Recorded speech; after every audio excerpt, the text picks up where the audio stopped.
Hello everyone, welcome to Around the World. Today we will be studying the north of Africa, so let's go. Most of the people of North Africa are crowded into the lowlands near the coast. Some rain falls here during the cooler months of the year, so that it is possible to grow crops. The further away the people live from the sea, the drier the climate and the more difficult it is to cultivate the soil.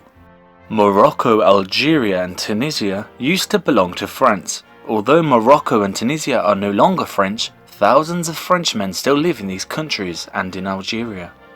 Like the native Arabs, many of them earn a living by farming. Usually their farms are larger than the Arab farms and they employ Arabs to work for them. They have taught these men to drive tractors and to use machinery on the farms.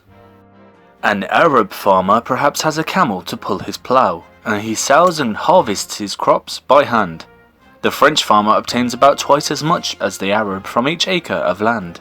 One of the favourite Arab dishes is called Couscous, which they prepare by cooking together flour, pieces of meat and perhaps vegetables.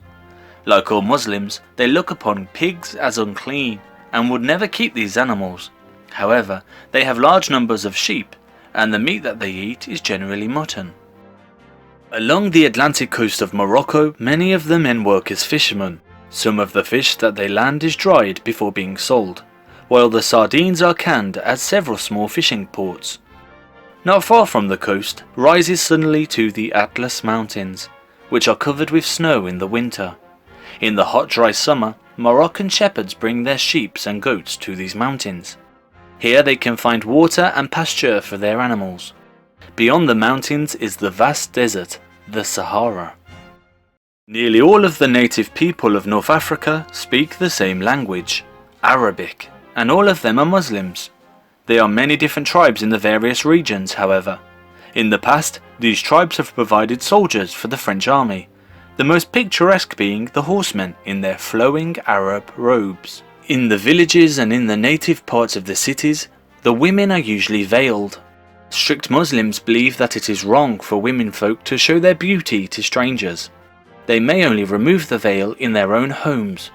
Nowadays, many Muslims are becoming less strict about the rule, however, and in one tribe in the Algerian mountains, the women are not veiled at all. In the great cities such as Casablanca, there are differences between the European and the Arab areas. Shops in the European quarter stand in wide busy streets with motor traffic, and shop signs are often in French. The women shoppers are dressed in smart European style. In the Arab quarter, the small shops, all of them without windows, are squeezed together in the narrow bazaars. Here the women wear Arab dress and they are usually veiled.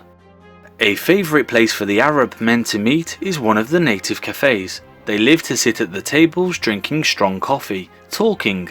Now and then, a rug seller assembles around the tables trying to sell his goods, or a beggar asks for money. In Algiers, the capital of Algeria, the European quarter is near the harbour. Steep cobbled alleys lead from its famous Kasbah, or native quarter. They are narrow and are flanked by tall whitewashed Arab houses. If a laden donkey comes along, the pedestrian may have to flatten himself against the wall to avoid being pushed over.